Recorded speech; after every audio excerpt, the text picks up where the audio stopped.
also use a boat altar outside near the sea for both the liturgy of the word and what we call the liturgy of the Eucharist in any Christian denomination. Okay, so that's how we've been trying to work with both the commonality and respecting differences. We also want to reflect again here in the worship center the union between, or the connection between Jewish and Christian faith. So you will see all of the walls are the colors of the frescoes we find in the synagogue. We have this place of worship that looks like a synagogue. It's not a synagogue, but it looks like one with the 6 columns that would have been also in the synagogue that we have in Magdala, and the stone benches around. And finally, we have the mosaic. Upstairs, you'll see a mosaic on the floor that is a replica, a bigger replica of the mosaic we found in the synagogue. On top of that mosaic, we have 8 columns. Those 8 columns are representing the Byzantine-style church, the octagonal shape. So we remind the Christians there's a foundation, a Jewish foundation for the Christian faith. So again, trying to make that connection. So now we go to this, and then finally, in general, this whole church is dedicated to the public life of Jesus. The whole what? The whole worship center. My teacher. And we have a motto here. We say it's not only the crossroad of Jewish and Christian history, but we're walking where Jesus taught. So Jesus taught in the synagogue, but he also taught from a boat. And so when we go upstairs, you'll see the altar boat. This is a place where he's teaching.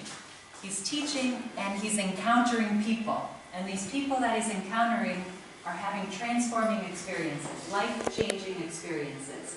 So this chapel represents one life-changing experience. There are 4 chapels upstairs that are representing 4 life-changing experiences of different people.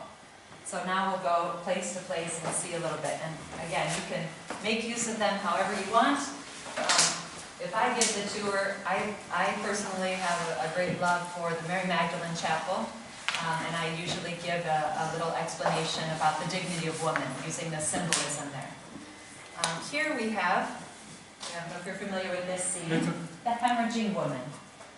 Right, so this is a woman who was bleeding for 12 years. She couldn't find healing from any doctors. She heard about Jesus, the miracle worker, and she wants to meet him. She finds out he's coming, a crowd is all around, and she can't get to him. So what does she do? She reaches out to try to touch the tassel of his garment. When she does, Jesus says, "Who touched me?" And the apostles are all around him saying, "What do you mean, who touched you? There's people everywhere. You know, it's all crowded." And he said, "No, I felt power come out from me." And so there's that light of the power coming out. And then she confesses, "It was me." And basically Jesus tells her, "Your faith has cured you." So it's a testimony of faith, testimony of the need to be open to the healing power of the divine, of God. Jennifer, can you tell us where this is coming from? Which gospel? Luke. Oh, you're testing my knowledge. It's in Luke. It's around 8 or 9. Sorry, I can't remember exactly. I think it's Luke 8. Hemorrhaging woman in the cup. Okay. Luke. It's in Capernaum. Yeah. So all of the pictures or the art is they're stories that happen in the Galilee area, not necessarily Magdala. So the Galilee area. Okay, you go upstairs.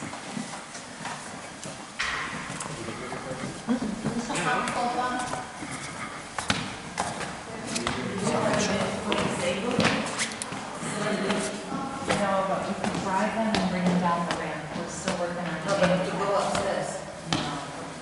That's what it is.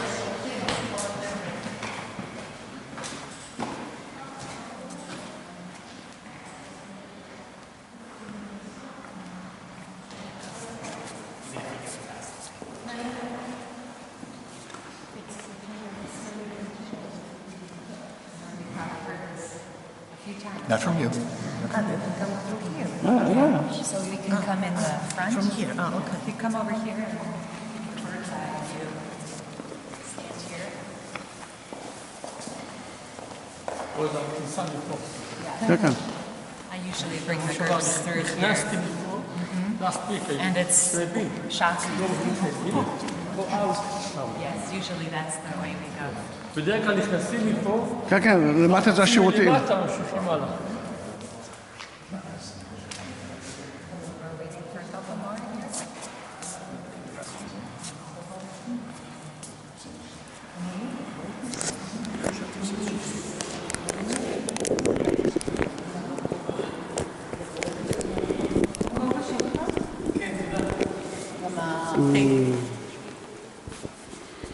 You can start, they will come. If you start, they will come.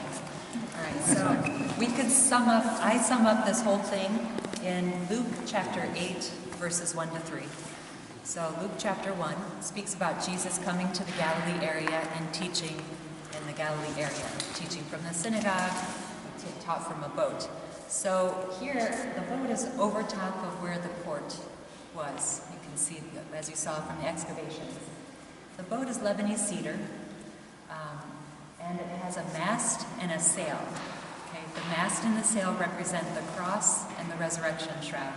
We don't have a crucifix here. Jesus was crucified in Jerusalem. That's the excuse Father Juan Solana gives. But we want to remember that after the resurrection, Jesus came to the Galilee area to teach, and so that's why we have the shroud. We also have a tabernacle here. The Catholics will recognize the little box on the side. That box has image of a basket with 7 loaves. Tabitha is the basket with 5 loaves. This is 7 because right across the sea is where the multiplication of the 7 loaves took place. And so remember that. And shortly after that, it seems from the Gospels, he came to the region of Magdala, which we see in Matthew chapter 15, 39.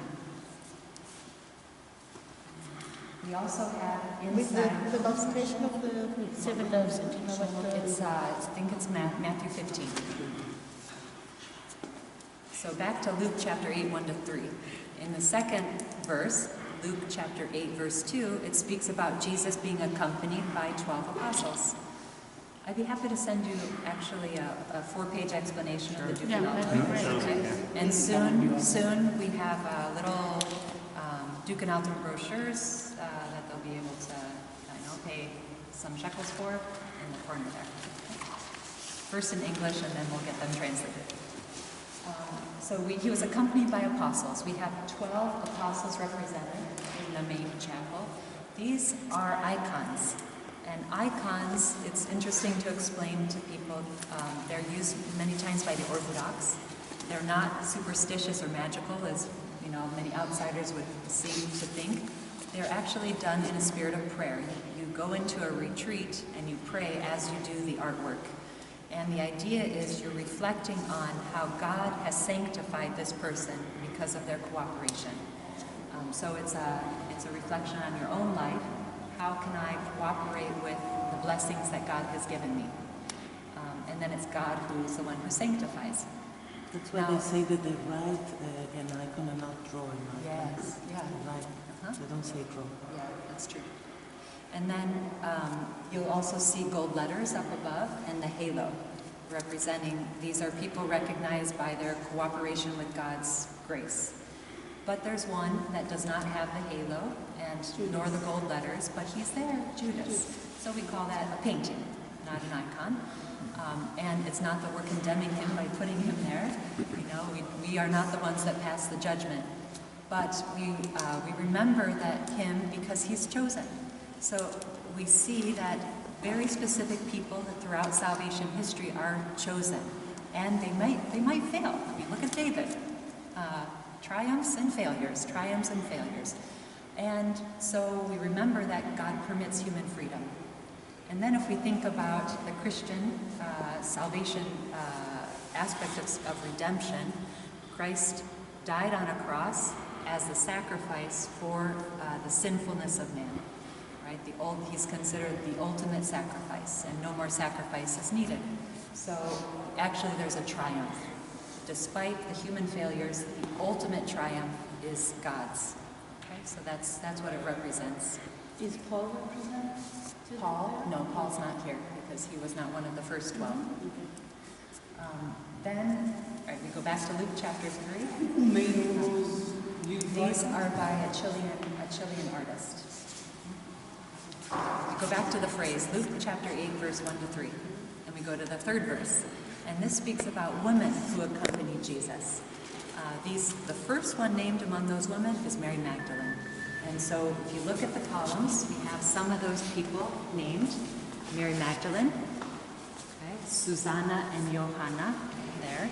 They're in Latin. So, Johanna was the wife of Herod's steward. So she was from an influential family. This one means many other women. Alimuke. And all these women cared for Jesus out of their own resources. They were supporting his mission. So it shows, so if you think of that context and then all the other names that are here, these are all women in some way who are accompanying Jesus in his ministry. Now, take out the columns of a church and what happens? It falls. So it's representing the elegance, the strength, and the role that women have in the church. Something important in building the kingdom. Then we have, the one column there has no name, and this is representing women throughout history. Okay, so I invite the women, if you want to go over and spiritually graffiti your name there, you can. So it's representing them. You see the mosaic there. Then we have a saying up here, and this saying is written, it's an extract from Pope John Paul II. It's an echo. It's not the exact words, but echoing Pope John Paul II's letter on the dignity of women. He wrote about how women have a dignity just because they're made in God's image and likeness, plus they're redeemed by Christ, and plus they have a role in the world, not just in the church, but in the world, to transform society with humanizing feminine values that they offer, qualities they offer. So the basic idea here, it says, in this place, the church, or the church thanks the Holy Trinity for the mystery of woman, for every woman, for her eternal dignity, and for the wonders that God has worked in humanity throughout history, in her and through her. I'll send you the script, so you can have that. And then you see a painting up here, a beautiful painting. Now, Father Juan had thought you see the colors of like land and the sea, the green marble in the distance, and he thought, sky, I want the sky. So you see stars, you see sun's rays, and then he thought, Our Lady of Guadalupe. This is an image found in Mexico, and he's Mexican, of the mother of Jesus. It's an image that goes all the way back to the 1500s. So this is just a piece of that image, and it's showing her hands folded. And this is a reminder to women about the role that we have as women. For example, Mary, the mother of Jesus, had to let her son go, and finally at 30 years old. All right, go on. And that was probably painful for her, as many mothers experience, let their kids go, and they're going to do what they think they need to do.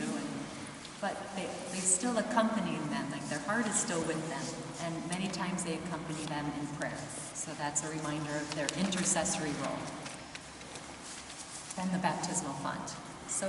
There are a lot of parallels you can make between the Jewish and the Christian faith here. Baptismal font.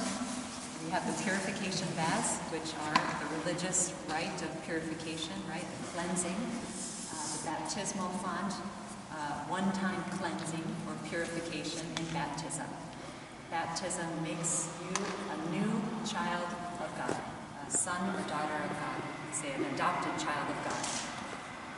So it gives you new life. This new life takes place inside the womb of a mother, right? So we have the symbol of the baptismal font in the midst of the woman's atrium, representing the womb. We say baptism is like the womb of the church, or it's beautiful. I heard a rabbi, that one rabbi says when you enter the mikveh, it's like you go into the womb, into the tomb, and when you come out of the womb, right? It's kind of a similar idea of the church. You're born from the church's womb, into the world with new life. And so also you think of the woman, right? The woman is a protector of life in her womb, and we say that she's a co-creator. Man and woman are co-creators, but she's the one that bears that life for 9 months. Any questions about this part? One of the ladies over there. Okay, we have It's not from Martha and Mary. They were sisters of Lazarus. Lazarus was risen from the dead. Salome is the mother, a feisty mother of James and John, 2 apostles. She asked Jesus, "Let my son sit at your left and your right when you enter into the kingdom." And he said, "Oh, that's not mine to give." And then this is Sophros Siminos Petri, or Simon Peter's mother-in-law. Okay, so Simon Peter was Peter. His name was changed. His mother-in-law was cured by Jesus. They're from Capernaum. Where do we have her name? Another woman who followed Jesus. But how do we know her name? We don't. Oh, we don't. Sophros means mother-in-law. Oh, okay. Mother-in-law of Simon Peter.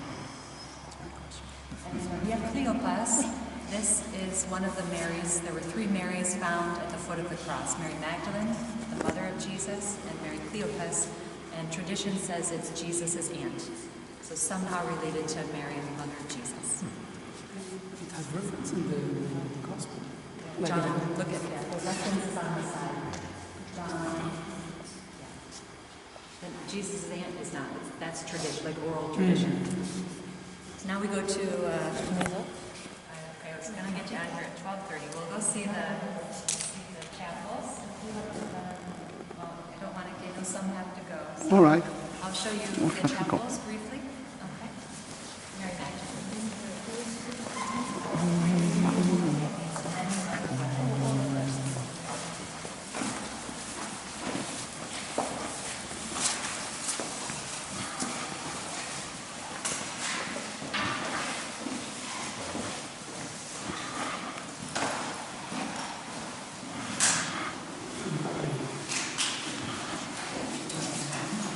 So many stories are told about Mary Magdalene, and we're really trying to promote, we'd like to help us, everyone involved, to promote the scriptural basis of Mary Magdalene.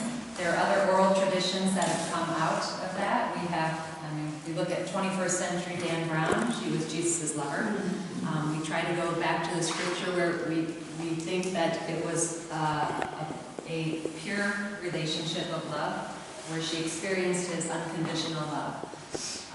There's also the oral tradition that she went to Gaul, I think France, Gaul, and she stayed in a cave and was a hermit. And there she spent her life in repentance for the sins. If we go back to the 5th century, there's a homily given by Pope Gregory the Great. And in that homily, for whatever reason, for teaching purposes, he associated 3 passages of the Gospels together. One was the Luke chapter 8, verse 2, Mary Magdalene, from whom 7 demons were expelled.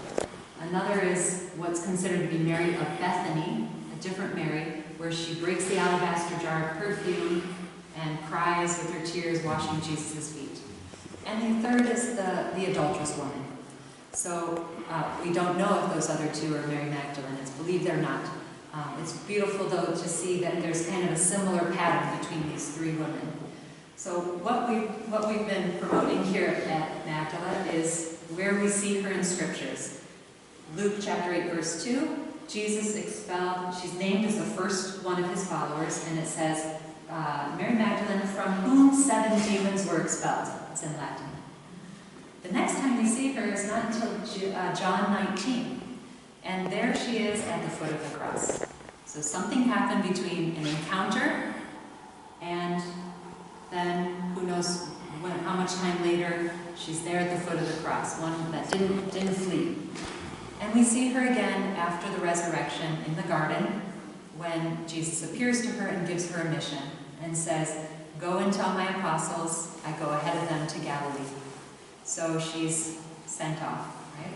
A mission. So what takes place here? This, you can use your imagination and the symbolism if it helps. We have here 6 little demons and 1 big snake. And I see this as representing over here the town as the world. And we have a saying in Christianity, that the world can tempt you. Creation is good. God created all things good, but sometimes we focus so much on creation and we lose sight of the Creator. And it's a reminder to us to turn our eyes back to what is essential. What's essential in life? And so it's a reminder, Mary Magdalene is turning her eyes or her gaze to Jesus. And Jesus is here, over in the desert conditions. It looks like desert, although there's Mount Arbel in the back. Despite the desert-like land, there are flowers blooming. And we say where Jesus is, there is life. Then there's palm trees here. And the palm trees represent the righteous one, the just one. If we think of Jesus, he is the just one.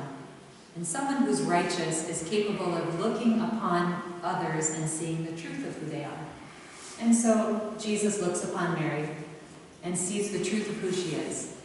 First, that she has a problem. She has 7 demons and she needs some help, right? And second, he looks upon her with love and sees the beauty that she has because she's created in God's image and likeness. So this is the truth, her past and her present mixed with the beauty of her dignity as God's creation. And so he decides to help her. He sticks out his finger, not condemning her, but rather giving her new life, and he's expelling those demons. That image there is like the Sistine Chapel, Michelangelo's God the Father and Adam, the new life being given. And there's Mary holding out her hand, which is very symbolic of a woman's nature, her psychological, her spiritual, her way of being. She is receptive. Even our physical nature is receptive and welcoming. So that's symbolic of woman. And then her hand is over her heart, guarding the treasure that she's received, this experience of unconditional love. And we pray that people have that experience here.